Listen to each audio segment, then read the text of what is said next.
All right, we'll get started in just about a minute or so. Welcome, everybody.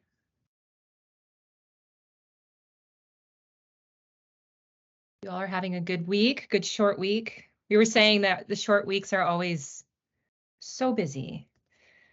Yeah, I see a lot of people nodding. Yeah. All right, well, we'll get started. We have some guest speakers today. Jamie. Jamie will be talking today about Google Analytics, and he can only stay for about 10 or 15 minutes. So I don't want to take too much time and get Jamie right in. But I just want to start by saying thank you all for coming. If you haven't been here before, this is our new Web Wednesday series where we just talk about web and digital things and share some things with you guys. So today we're going to talk, Jamie's going to talk a little bit about Google Analytics 4 and the move to it. And I think Shar is going to put a poll in the chat. So if everyone can just put that poll in, we just kind of want to gauge your familiarity with Google Analytics. Oh, it pops right up. There we go. So yeah, you could fill that out. And then our co-op, Quinn, is going to talk about an Instagram pilot that we recently ran. And then we're going to show you some new CU theme designs that we have, which I'm very excited about. So without further ado, Jamie, I will pass it along to you. Thank you. Hello, everybody. If I've never met you before, my name's Jamie. I'm the manager of digital communications at the DUC. I've been around Carleton for about a year and a half, almost 2 years now, so I can't say I'm new anymore. But if I haven't met you yet, I'm glad to meet you today. And hopefully, if you're interested in Google Analytics, we'll have plenty of time to talk more in the future. So what I'll quickly do is just share my screen. I have a brief little presentation. Don't get too excited, it's not very good, but and I'll just go into presenter mode. And can everybody see my presentation? Cool. So yeah, Google Analytics 4. If any of you are into GA4 as an admin, you probably received a email with a scary looking countdown counter saying that you only have X amount of days left to migrate. Don't get too worried about that date. Google is auto creating GA4 accounts, but there is some stuff to think about regarding that. But something that everybody should know is that Universal Analytics, which is what most people have their Google Analytics account set as, is no longer processing data after July 1st. And that means that you're not going to see any more website traffic visitors after that date using your Universal Analytics account. And then by December 2023 or January 2024, about 6 months after July 1st, that historical data, they say, will no longer be accessible at all. So there needs to be a migration of your historical data if you want to access it in the future and compare it to what we're going to be collecting in GA4. So one thing that we currently are looking at with this migration that's kind of required by Google is that Carleton actually has a very large Google account setup right now where we have over 25 accounts and over 60 unique tracking codes. And there's up to 140 properties that aren't actually registered to like what I'll call known users. So they're assigned to like DUC at carleton.ca or something like that. So we're going to take this transition to GA4 to kind of establish some best practices inside of Google Analytics. So some of the migration needs that we need to consider are the fact that the account structure, which I just mentioned, where we want to try and create a kind of global GA4 account where we can see the whole user journey. So right now, for example, if somebody goes on the home page, then goes to the Faculty of Science page, then goes to undergrad recruitment or admissions page, you can't actually see that journey in one spot. You need to go to all these different accounts and or properties to try and see that. So what we've done is we're trying to create a GTM tag with one GA4 tracking property that goes across all websites so that we can see that journey whenever we need to look at web traffic data. We're also working on event and conversion setup in GA4. So basically what this means is we want to have more steady events that are the same across all websites. So something that I'll go into a little bit later is GA4. It doesn't track on specifically session data, it tracks on user data. And that means stuff like page views don't exist in GA4. They have to be set up as events. So I'll talk about that in a little bit. We also want to integrate our Google marketing platform, which is advertising, and our data warehouse, BigQuery, into our Google Analytics accounts. So this is technical stuff, but this just allows us to have a more holistic view of web traffic and our different campaigns that are going on. And finally, migration requires a user needs review. So that means we need to not only know what you guys need to know inside of Google Analytics, but we also need to determine how many users do we actually need inside of Google Analytics. So our takeaways, again, we need one GA4 tag that fires on all sites to get that complete journey. And that GA4 is fundamentally different from Universal Analytics. So again, no more session traffic or user information. Everything is event focused. And that means that we need to have administrative input. So there's nothing that's just kind of set and forget anymore. We have to continually update and look at the events that we create. So again, it's going to be really important if you have specific items that you need tracked in Google Analytics, you're going to need somebody with a Google Analytics or a more technical background to help you set that up. And finally, we want to have audience segmentation. So this is going to be important to clarify the data in terms of who's traveling on our sites. And this will help us replace all those different properties and views so that we can see everything in one area. But if you're somebody that's focused on internal traffic, we can turn on the internal audience for you. If you're focused on prospective students, we can turn on prospective audience for you. If you're focused on researchers or influencers, we can turn that on for you. So just so you know, we've been working on this for a little bit of time. So we've already created a Google Tag, Global Tag Manager that has a GA4 account that's been collecting data for close to a year. So depending on your website, you may have had this on for a year, you may have had it on for a few months, you may not have it at all. I'll cover in specific sections how to determine, we'll have training sessions, how to determine if you have this GTM code on your website. We've also gone through a manual index of all the CU sites, and we've tried to assign them to broader categories. For example, any website that falls underneath a faculty, like an engineering site, we put it under Fed, for example. This has been manual and it's very selective. And it's not something that needs to stay static. It can change. This is just something that we set up for a larger dashboard that we can check on. And I'll go into that dashboard in a second. We've also set up BigQuery Data Warehouse and initiated a historical UA data dump. So we've only done this with the sites that we're administrators for in terms of like the DUC, so the newsroom, the homepage, but we can also import other users' historical data. So if you want to save that data after that 6 months is up, coming in December or January, you can reach out to me. I have my contact information. I'll share this slide deck and you can see how to do that. We helped set up GA4 with an external agency. So they did a lot of the event creation for us, and we'll go over some of the events that have been created in the training sessions and onboarding sessions to GA4. So you'll have your ability to get feedback and determine if it's meeting your needs or if there's something else that you need as well.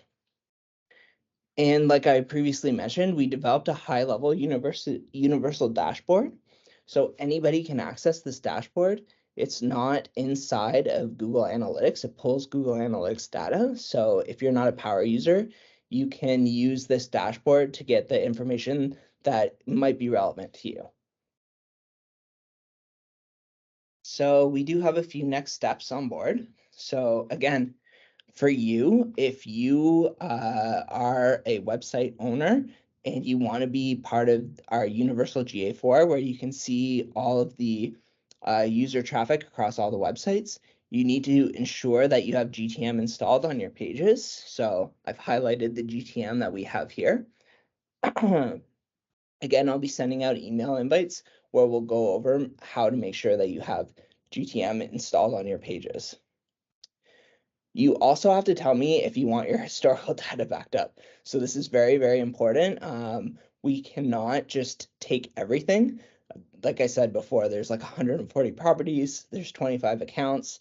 We need you to tell me if your historical data is relevant or not, and then we will transfer it.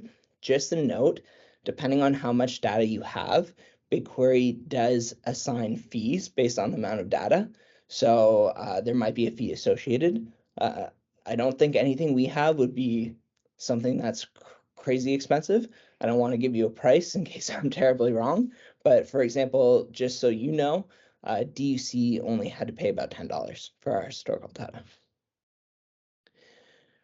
Coming from DUC, we're going to have a GA4 admin meeting in June, and we're going to go over the user needs and our total user count. We're going to review the events that we've already created, and we're going to review not only the global dashboard that anybody can access, but dashboards inside of GA4. We're also going to start offering GA4 foundational training, and those will run throughout the summer, so June, July, and August. What else do I got here? Oh yeah, I have a list of centralized tasks that we're undertaking, which again, I'll share this deck with everybody, and some community tasks that you might need to do. And I have a little FAQ about what happens to your historical data, your current tracking codes, etc. So I'm going to stop sharing my screen. And off the bat, does anybody have any questions? I know this is super high level. No, thank you so much, Jamie. That was great. I know it's really quick as well. Like you can go into so much more detail. And Yeah. like Jamie said, there will be more sessions. This is just sort of a very high level. But Mike asked in the chat. So I think the answer about the bulk download was clear. Can we get some standard event templates for common inquiries? Example, linking to recruitment cycles, historical peak site traffic periods. Event templates for common inquiries. So do you mean like reporting templates that utilize events? You're on mute, Mike. Right. Yeah, you've called these things events. So I mean, to get into Google Analytics, I mean, you really have to be in the zone and sort of know what's going on. From the way you're describing this other system, it's going to be more of the same. Yeah. So I only dip into it periodically. So it's really hard for me to structure these things and be sort of in that zone all the time. So if you have some common templates that we can say, this is like peak recruitment time. So we want our sites, or we want to know what people are doing at that time. Yeah, perfect. Okay, so that's really good. That's what the high level dashboard is going to go into that we've created, where I'll send out, if you haven't already gotten an email to review that dashboard, that means that you're not a known GA user to me. And I go in the FAQ a little bit where, and I mentioned it previously, where there's like example at carleton.ca is like an admin for some GA sites. So check your generic inboxes. If you use a generic inbox, you may have more information in that inbox, emails from me and invites to me. If you use one of those inboxes as well, please email me directly. I'll add you to the GA known user list, and then you'll get the invites to come to my training sessions and to go through the dashboard review. So in that dashboard, you can select, we have templates that we kind of created based on needs that people gave us, where you'll be able to see some user journey, and you'll be able to compare data like year over year, month to month, etc. So you don't need to even go into Google Analytics. If you're not a Google Analytics power user, you don't like to mess with it, it can look super complicated. Some of the formulas can get really wonky. This dashboard will likely have a solution for you. And whenever it comes to those specifics, like if you have a very specific need, like, hey, I want to see the user journey based on a recruitment cycle, send me that information. Sounds super valuable. That would be helpful to a lot of different people and lots of different faculties or admissions. And we'll be happy to build out secondary dashboards that fit specifically that purpose. Any other questions? Cool. Great. Well, I know it's super complex. It's really high level. Like I said, look out for those emails from me if you've already received them and responded to my dashboard review request. Thank you so much. We have been updating a separate dashboard that we're going to share with everybody in our next training session. The training session invites are going to go out next week, and we'll have our discussion invites go out next week as well. And like I said, if you are not on those invitations, or if you're like, hey, I'm a GA user and I've never received these emails, email me today. I'll make sure that you get on the list. I'll catch you up with everything. Right. Jamie, one last quick question. Can it track PDF files? Jeffrey's asking. So we can do events that track downloads, and we can do events that track downloads of specific file types. Now, whenever it comes to like how many pages did somebody read of a PDF? No, we can't do anything like that, unfortunately. But I can tell you like how many people downloaded a specific file. Now, I'll put a caveat on that. Like if we're going to track specific files, they better be like very important files. I don't want to be tracking like every little minutia. But if it's related to prospecting or future students, anything like that, I'm all for tracking everything there, or research dollars or advancement dollars. Awesome. Thank you, Jamie. Sure. I will say one great thing about us being on either CMS framework or moving into CU theme is it does make it a lot easier for us to just put these codes on all sites. And unless you own your own domain site and you're managing something outside of the enterprise network, we've got it covered. So don't worry about having that code on your site. And yeah, get in touch with Jamie. And also we will put any training and any information sessions in our newsletters as well. So we'll make sure that you're informed of any upcoming GA4 things that DUC is putting out. Oh, yes. And I will also quickly mention that we're going to be recording the training sessions as well. So if you can attend, they'll be on demand. Awesome. Great. Thank you for coming, Jamie. I know you have to pop out, but really appreciate it. Thanks. Bye. All right. So the next topic that we're going to talk about is our Instagram pilot that we did. And we really had our two co-op students, Quinn and Nadine, take the lead on this initiative. As far as social media goes, so for web services, we are on Twitter. And this was new to kind of look into Instagram. And the reason why we looked into Instagram is because of the debacle that was happening with Twitter. And we didn't know what was going to happen with it. And for those of you who are on social media will be aware and know what I'm talking about. So we thought it'd be a good opportunity for us to look into the platform. For me, as the manager, it was important for me to understand how much of our resources was this going to take. Running I know in general that running a social media account takes a lot of resources. How much in particular would Instagram take? What kind of content would be best suited for this target audience and all of that? So we did run a pilot, and Quinn is going to talk about that today. So Quinn, over to you.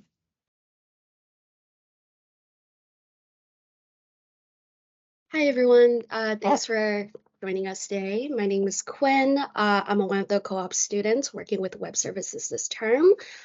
Charlotte, if you're able to, would you be able to share the PowerPoint?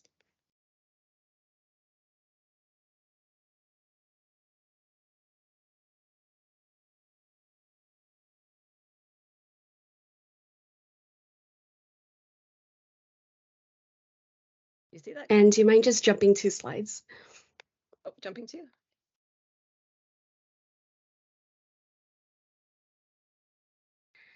So as MK said, Twitter was our primary social media platform, but because it's becoming a less regulated space, we identified that there was a need to kind of diversify our social media channels. So with 2 billion monthly active users, Instagram was chosen for this pilot project because of its impressive reach. Instagram also ranks third among the platforms that marketers want to invest the most time and money into, and that falls behind Facebook and LinkedIn. But the reason why we chose Instagram was because its user base was mostly individuals between the ages of 18 and 34, which aligns with our target audience. And then finally, the median engagement on Instagram is 17 times higher than Facebook post, as well as 33 times higher than a tweet. So it makes it an ideal platform for building an online community. Yeah. So our main goals for creating this Instagram account, or our main social media goals, is to enhance authority and reputation, as well as to build an online community. So we do lots of great things at Web Services, and we kind of want to use Instagram as a platform to kind of demonstrate our knowledge as well as our expertise. And hopefully by kind of establishing ourselves as a valuable resources, not just from within the Carleton community, but also the broader online community, we're hoping to kind of improve our reputation as well. And as for building online community, this is why we're hosting our Web Wednesdays workshops. We love engaging with other people. We love sharing our knowledge. So yeah, those are the two main goals that we have for our Instagram accounts. As for our target audience, our primary audience, which is the core group of people that we want to connect with, are individuals between the ages of 17 to 25 with an interest in digital marketing. Whereas our secondary audience are individuals between the ages of 26 to 34 working in web communications. And there is a reason behind why we chose these target audiences, but just for the sake of time, I won't really go into that. There will be a report summary later, a document that will be shared with everyone if they're interested in finding out the reason why. But yeah. So before we actually started the pilot project phase, I started looking a bit into similar accounts. And there's a couple of benefits to conducting competitive analysis. So for example, one might be to identify successful tactics, content ideas, and engagement strategies of other similar accounts. And if they're successful, we might consider adopting that into our approach. Another reason why that it's beneficial to conduct a competitive analysis is it's a way for us to benchmark our performance. So by comparing metrics of similar accounts, we can kind of set realistic expectations as well as realistic goals for our social media strategy. And I think one last benefit of conducting a competitive analysis is just kind of discovering some untapped opportunities. So by analyzing these similar accounts and then analyzing their social media activities, we can kind of identify the gaps in their strategy, and then we can kind of use these untapped opportunities to stand out. So one of the accounts that I was looking at was for UTC. Oh, that's the wrong image there, but they're an ITS account. So how I broke down the competitive analysis was that I kind of analyzed their engagement rates on their post as well as their followers, just kind of looking at what their posting schedule is like, how they're using their Instagram stories, if there's any mini series that they're doing, and then, what did it do well on and what can be improved. And then, Sheila, if you go to the next slide. Oh, sorry. Do you mind going back one more? So I also took the time to look at the ITS account for UFT. So you might have noticed that I only looked at 2 accounts for the competitive analysis. This was because there weren't that many higher ed ITS accounts available on Instagram. But the ones I did look at, I went really into depth. So as you can see in my notes there, I really analyzed, what are their reels like? If it's performing well, is that something we can adopt? Is that something we have the resources to adopt? So yeah. And if you can go to the next slide. And then the next thing I did was to identify some content pillars for our Instagram account. So content pillars are essentially broad topics or areas of focus that kind of guide the creation of our social media content. And I thought it would be helpful to identify these pillars because they allow us to maintain consistency in our social media content by kind of providing a structure as well as a consistent theme across all of our posts. And they also help us align our social media content with our departmental identity and messaging so that we can make sure our content reflects our values as well as resonates with our target audience. So the 4 content pillars that I was looking at for our Instagram account was web accessibility, social media, search engine optimization, and web design as well as development. So if you keep up with our blog posts, you probably know that these are typically the topics we cover. As well, before we actually got into the project phase of Instagram, me and Nadine, the other co-op student working with us this term, started generating some content ideas. So we kind of broke those down by content type. So we have carousel post, we have photo post, we have video post, reels, and stories. And then we kind of just threw in, whatever fit with our content pillars, and it's something we want to do in the future. But yeah. So onto the pilot phase itself. The phase was about 3 months. Our objective essentially for this pilot project was to assess the effectiveness of Instagram as a community building tool for web services as a whole, and to evaluate whether we have the long-term resources available for maintaining our presence on the platform. And some of the deliverables for the pilot phase included the strategic plan, which we kind of covered, the creation of an Instagram account, our monthly content calendars, our social media content, retrospective minutes, biweekly metrics report, and our overall summary project reports, which we will see a bit later. And then to evaluate this project, we will be looking at biweekly metrics. So if Shirley can go to the next slide. So I created a table in Word of essentially the KPIs that we wanted to track. So we were looking at accounts reached, impressions, website tabs, profile visits, accounts engaged, our top performing content, our followers, and our most active times.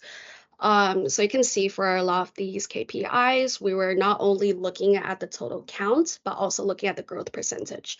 And in this way, we can track our performance over the 3-month period. And then I'll go a little bit into why I chose those KPIs in the next couple of slides.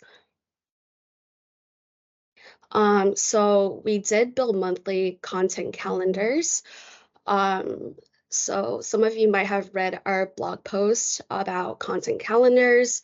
Content calendars are a great way to keep track of, what content you'll be putting out, ensuring that it is consistent with our messaging, and then just kind of, minimizing the effort needed to push content out there.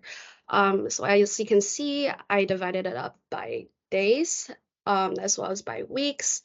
And then on the right-hand side is the color-coded key to what everything means. So for example, if you follow our Instagram account, you might have noticed our Meet the Team series. So for example, Monday we have Meet Troy, and that's in purple. And you can see purple represents a carousel post. So it's super easy to create a content calendar. You don't need any special software. It can be as simple as throwing it onto a Word doc. And then next, as a part of this pilot phase, I thought it would be a great idea to include retrospectives. So if you attended our last Web Wednesday workshop, you might have some sort of idea of what retrospectives are. Essentially, we're looking at what we did well on, what we can improve on, and then our goals for the Instagram account. And then we do these retrospectives every content planning session. So that's once per month. And then in these retrospectives, it would be me and Nadine. We will kind of discuss, what do we observe on the account, and then, kind of reflect on, did this work well? Did this post work well? What didn't get as much engagement? And then what do we want to accomplish in the upcoming 2 weeks? And this is super helpful for, kind of breaking down your reflections rather than, kind of trying to think of what we did well on over the span of 3 months. It's nice to break it into these tiny periods and then improve as we go along. And then for our findings, I created trend graphs for all of the KPIs that we tracked over the 3-month period. So for these two, we have impressions and accounts reach. These metrics kind of reflect the visibility and potential exposure of our content, and they allow us to assess the effectiveness of our social media efforts in reaching a broader audience. And then another one was website tabs over biweekly periods. So monitoring website tabs kind of gives us insight into the effectiveness of our social media strategy, whether we are generating interest among our users, and if we are effective in directing them to our website, which has way more resources and way more blog posts. And then another metric we tracked was profile visits. So tracking profile visits can help us assess if our content is attracting attention and if it's piquing curiosity among users.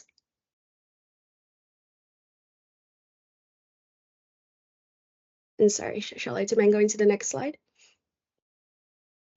And then for the engaged audience, those are screenshots taken directly from Instagram. As you can see, our top range audiences, people who engage with our accounts, are between the ages of 18 to 24. And as you might remember, those are our primary target audiences for our social media accounts. So we did accomplish that goal. As well, most of our engaged audiences reside in Ottawa, so we are meeting that goal of trying to reach people within the Ontario region. And then, as you can see in the next chart, this is an average engagement rate per post chart. So benchmarks kind of serve as a reference for analyzing the effectiveness of our social media campaigns. So if we're performing, for example, below the benchmark, it may indicate that we need to improve or adjust our approach.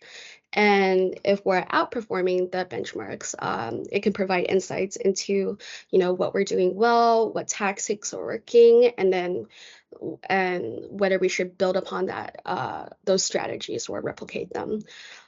So as you can see, Carlton U Web, our Instagram account, it has an average engagement rate of 0.15.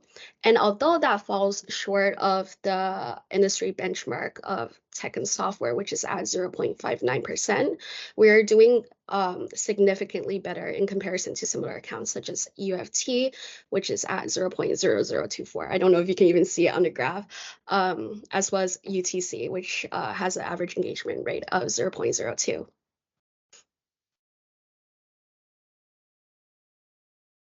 And then finally, some of our learnings from this project is that the Instagram algorithm really boosts video content. So a quick and easy way to increase our reach was to include animations in our carousel posts.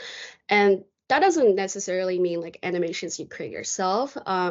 If you use Canva, such as me and Nadine did, they do have little animation options in the design templates that you can easily add to your posts. Something else that we learned was that we wanted to tag other accounts in post where appropriate and to use geolocation tags. This essentially works to help increase the visibility and engagement with our content.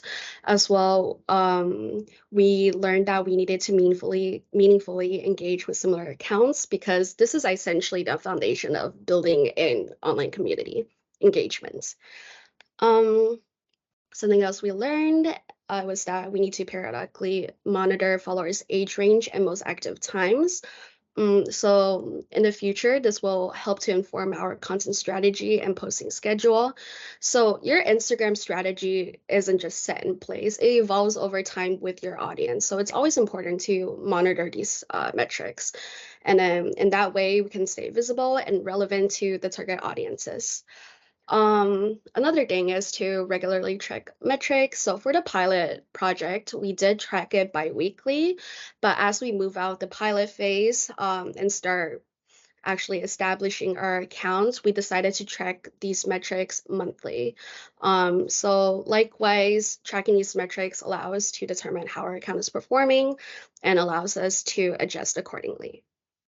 And then another one was to repurpose existing content. Now, this was a major learning during our project phase because when me and Nadine were creating content, we were creating fresh like new content. Like this meant that we were going through research, we were trying to, build up the theme, and then it just took too long. So important learning for us was that we can repurpose our existing content. So we have lots of great videos on our YouTube channel. We have lots of great blog posts on our website.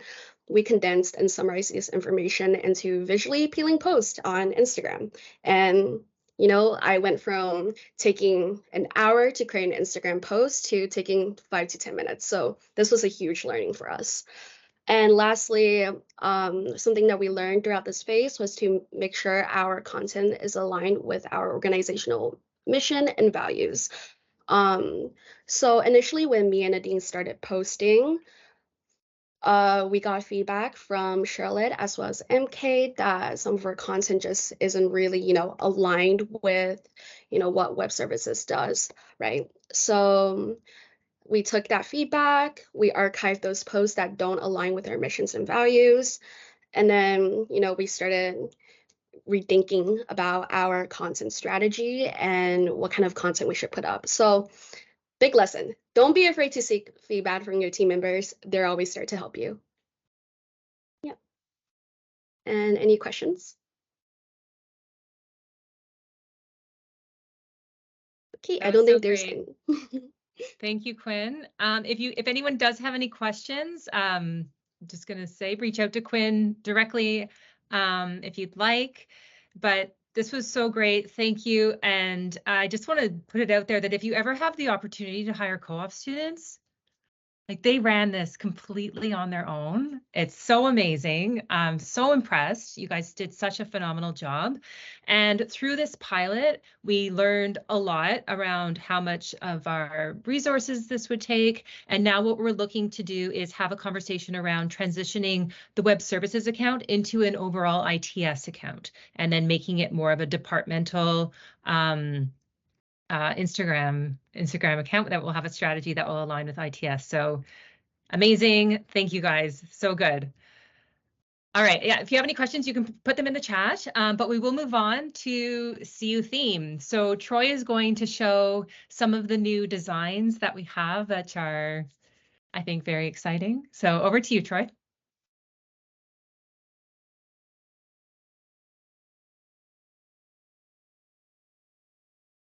You're on mute. Of course I'm on mute. What else is new? I said you're on mute while I was on mute, so. Fail. Hey, everybody. So as MK said, we're going to take a look at some of the designs today. We thought we'd take a bit of a different approach. We've been showing a lot of how you're working with content, how some of the blocks are looking, but we've also been hard at work on some of the new look and feel on the front end. Before I do that, though, I'm going to pull up what some of the old stuff looked like. We've kind of been working within the same confines of a lot of these designs for a good 7 or 8 years, I think, at this point. Over time, we've added new little features or small little changes and tweaks, but we've never kind of really looked at specific elements and said, why are we doing this, or where do we want to go with this moving forward? The first one is sort of this gray block here. I've heard from some people that they've said, like, why do we have this gray block? Like, what is the point of it? And there is no point. So we did really take a step back and start to look at a lot of the stuff and how we could make them cleaner, make them nicer, make them bigger, but also open up the doors to new future designs. So this is what we're looking at currently for what the pages will look like. So gone would be that large, big, blocky gray banner that really serves no purpose. And in turn, now we've just bringing back the breadcrumbs, and we're increasing the font size of the header to make that really easily readable, nice and legible.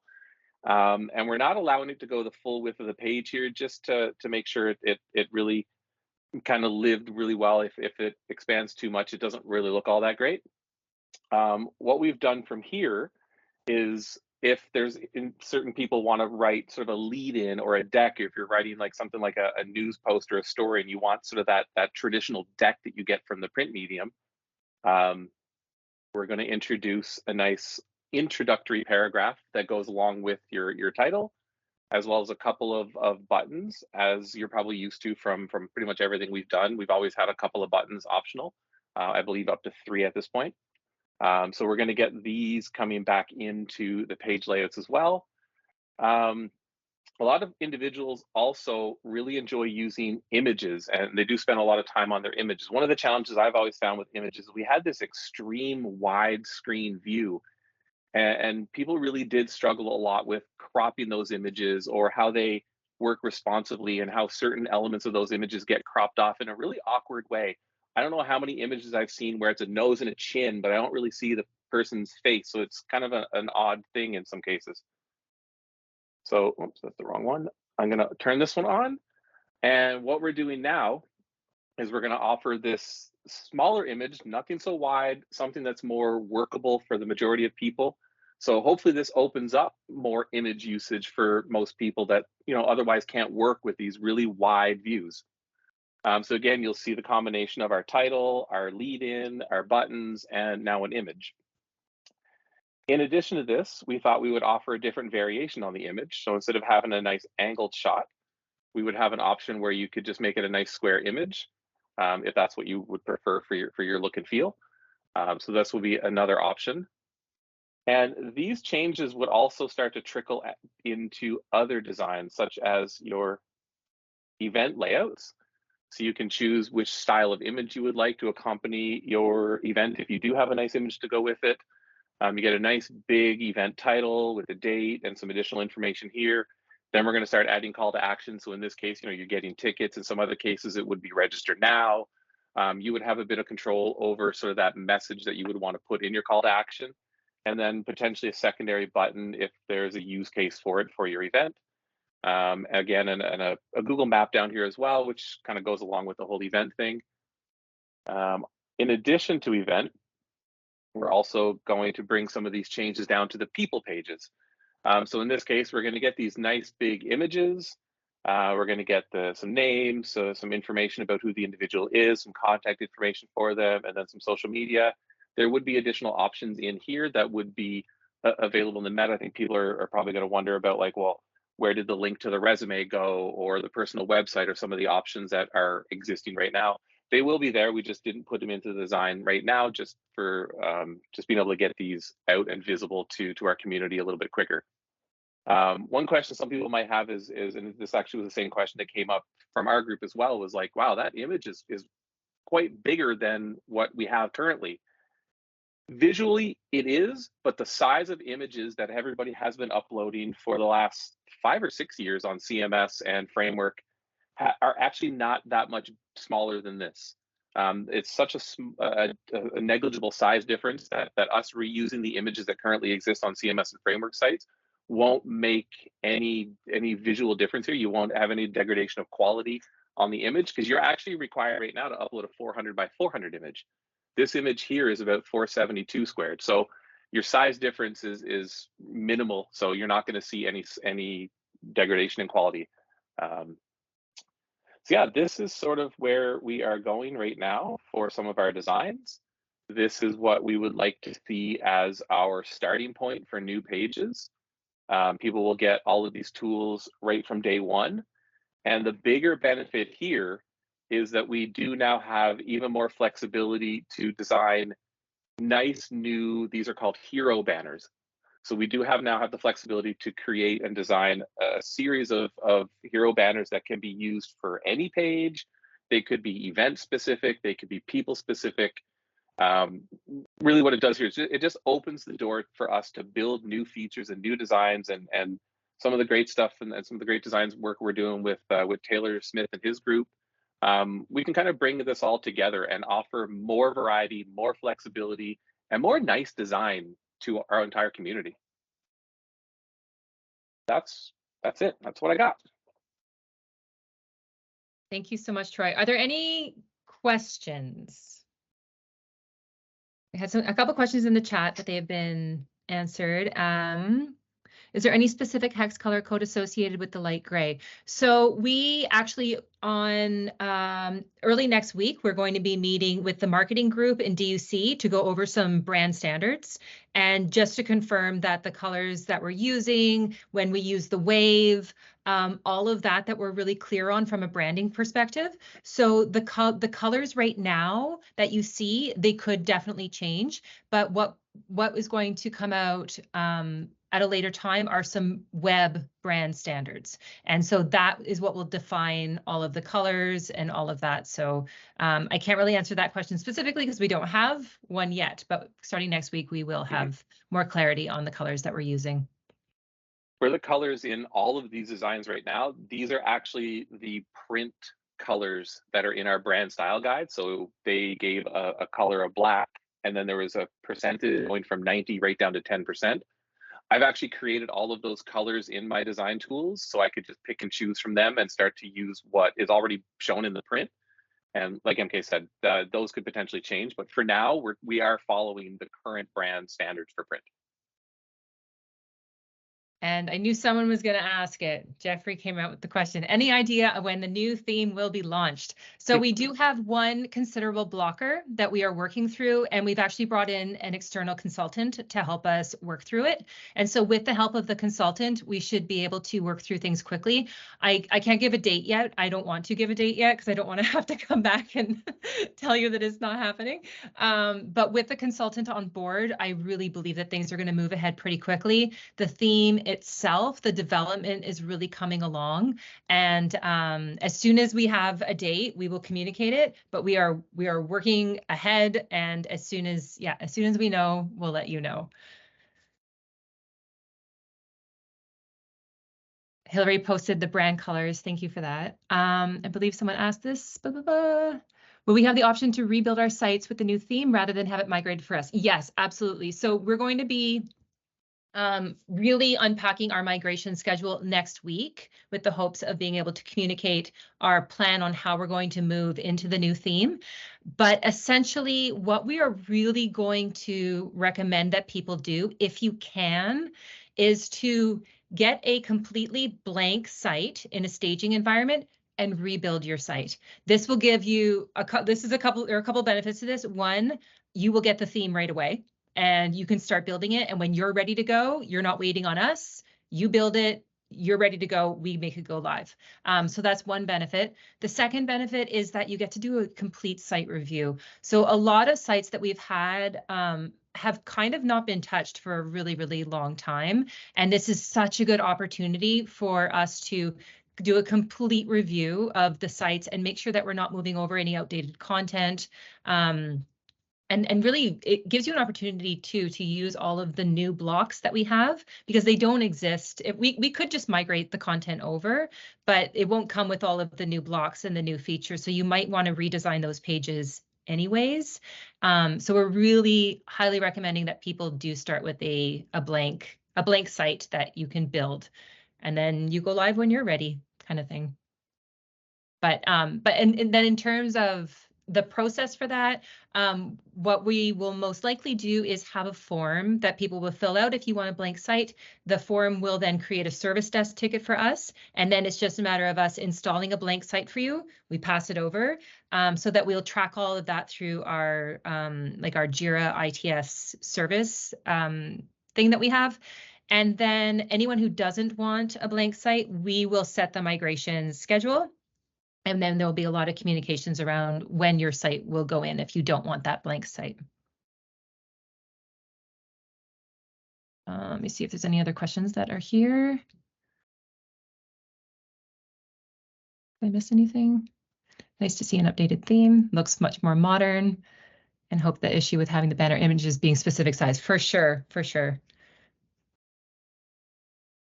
All right. And one thing I will mention is you kind of got a sneak peek of the top nav. So we did have a Web Wednesday where we were talking about the top nav and considering moving to top nav, and the feedback that we got in general was very receptive, which is great. As you can see, just being able to use that full width is pretty amazing. Troy is still working on some of the designs around that. So you got a bit of a sneak peek, but there's a lot more to come. So I don't want to talk too much about it yet. Our next Web Wednesday, which we talked about this morning, is going to be June, what did we say, Shar, 14th? 14th or 11th, whichever one is a Wednesday. So that week of June, we will be having it probably in the morning, around 11 o'clock, we're thinking.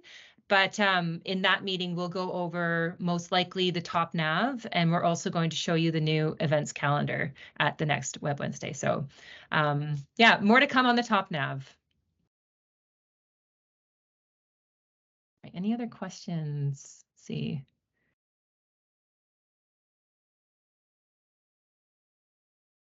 Yeah. Okay. Any other comments, questions, anything you'd like to see in a future Web Wednesday? We have 10 minutes left, so this is your opportunity.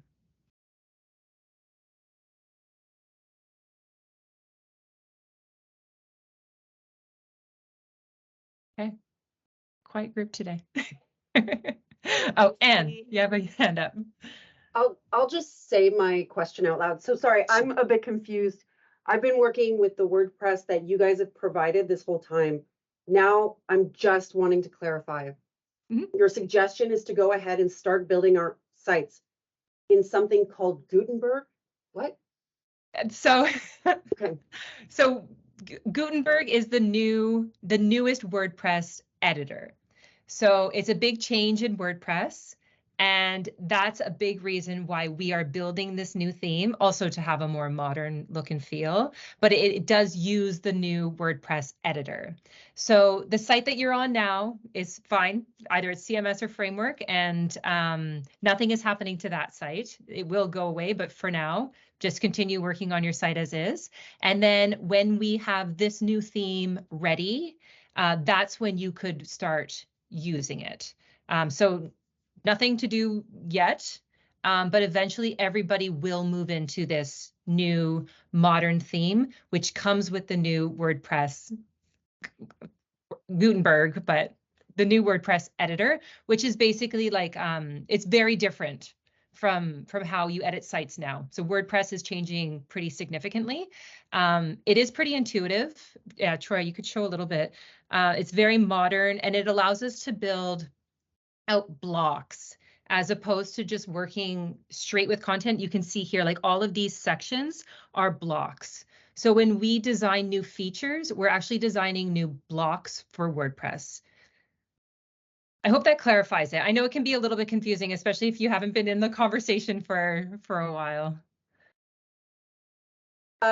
It does. I have another quick question. So you're Sure. saying we can go ahead, like if I just Googled this, I found it. And it says, try it today. If I started building my website through this platform, you're saying I could just migrate it over once you guys are ready? No. It'll be No. completely Okay. in our own system. Okay, Yeah. no problem. Yeah. So sit tight. Yes, exactly. We have another hand up here. Yeah, I think Tabitha? Yes. Hey, I have a question about a possible topic for another Wednesday or something. Okay. One of the things I struggle with at times is we will have videos or snippets or different things to have something that's a bit more interactive. But with our current platform, obviously, it's just we put it on YouTube and then it just kind of sits there and we have to put text sort of above and below, and it doesn't look great. So if there's anything that you can sort of suggest or helpful ways of making the different types of things that we could have, so whether that's pictures or video or audio, how can we make that page or that posting nicer to go along with, like, I'm very boring when it comes to a lot of these, and if I'm not engaged by what I'm seeing, nobody else is going to be. So anything that you can help support. Okay. You're gonna love patterns. So Yep. the newer versions of WordPress introduce this item called patterns. So what that is a predetermined grouping of blocks with editable content on there. So like we can have marketing people, we can collaborate with DUC, we can have our folks, our content people. Heck, we can have content people from our user group kind of come up with ideas on things, and then we can start to vet them. But ultimately what we're going to do is we're going to start off with some patterns. You can basically drag and drop them onto a page, and all of a sudden you've got this really well laid out, nicely designed set of blocks that you just edit your content and you save your page, and you kind of have a really nice design. You don't really have to think about it too much. So can I get this now? I wish. I so wish we could let this out to everybody now, but soon.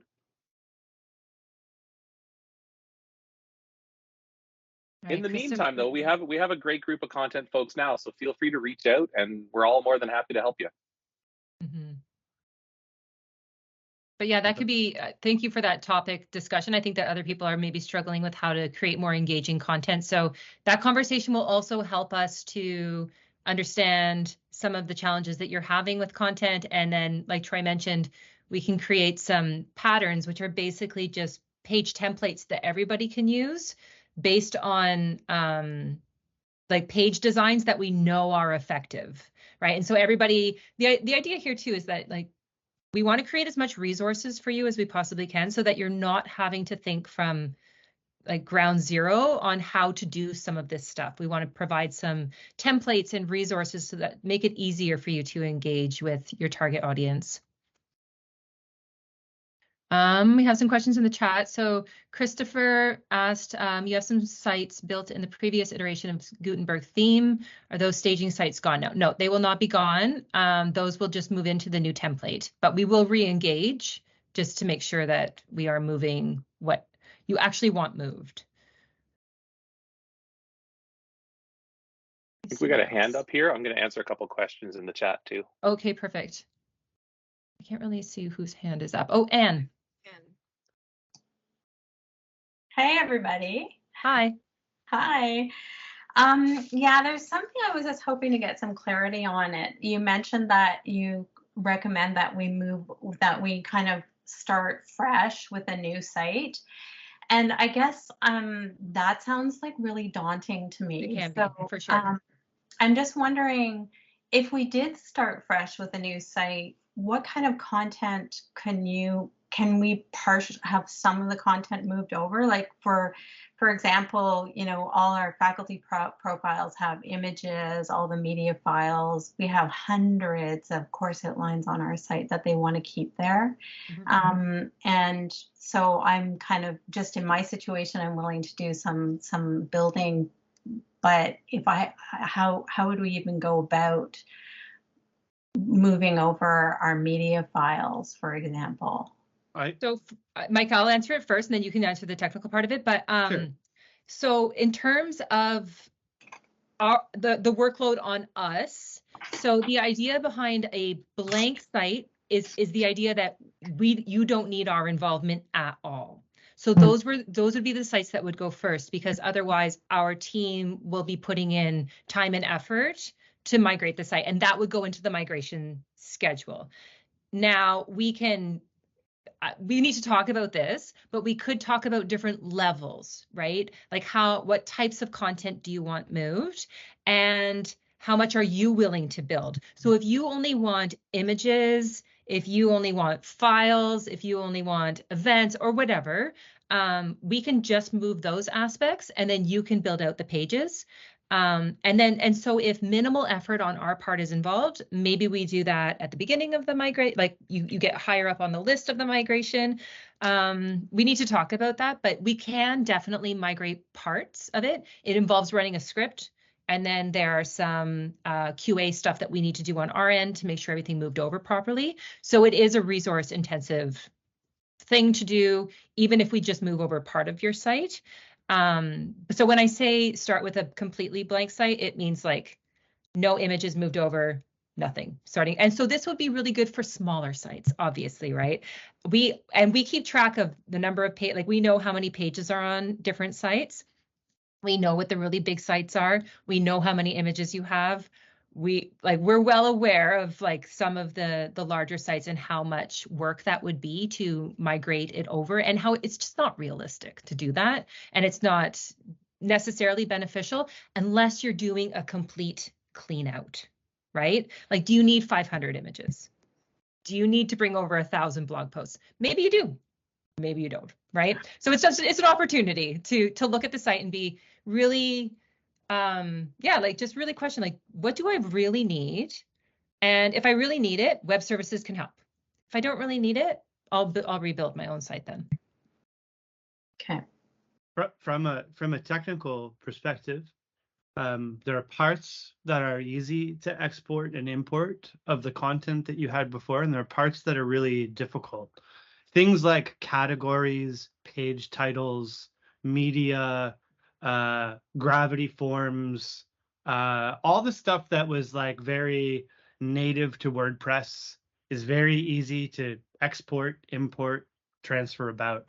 The content area of your pages, like where you're typing in the content, putting in short codes, or if you're a framework site, building those blocks, that's the part of the content that's really hard to translate because it's built like from a programming perspective at in a fundamentally different way than it was in the past. And that's why that's why we haven't upgraded in so long, because WordPress has changed this way. Yeah, Gravity Forms will stay. Yes, Gravity Forms will stay. 100%. I'm just saying like Mike, like, I'm just saying like Gravity Forms, the forms themselves and the entries are easy to export and import. If exporting like your content, where if you get all of the content but you only get pages, but it's just all the titles, but all of the structure is there, but you only have the titles and like the categories, very easy. Some of the old content, maybe even from news posts, is translatable in some respects. But like MK said, I think maybe we could talk about levels. But there are some, and maybe just, I'm off the top of my head, but, we could provide some documentation to allow users to do those things themselves, because we could just enable those access to those functions. Like, this is how you export from your old site. This is how you import to the new site. And then you wouldn't need web services involvement. And it's really not that difficult. Most of the time it's you click a file and you get a download and then you upload it into somewhere else. So that's just off the top of my head, but there are, I think, levels, but we do plan on figuring out a way to migrate all of the content, no matter who you are or what your site is. But it is a very complicated process, especially that content area. So that's going to take us a bit to figure out and get it really nailed down. Yeah, that's from the technical side. I'll stop talking now. Thanks, Mike. All right, we are over time. So thank you all so much for coming. And if you have any other questions, feel free to reach out to myself or anybody on the team. And the next session will be in 2 weeks or so. So think of any questions you have and maybe you can bring them to the next session, because we'll be talking a lot about CU theme at the next one. So thank you all so much. Enjoy the rest of your day.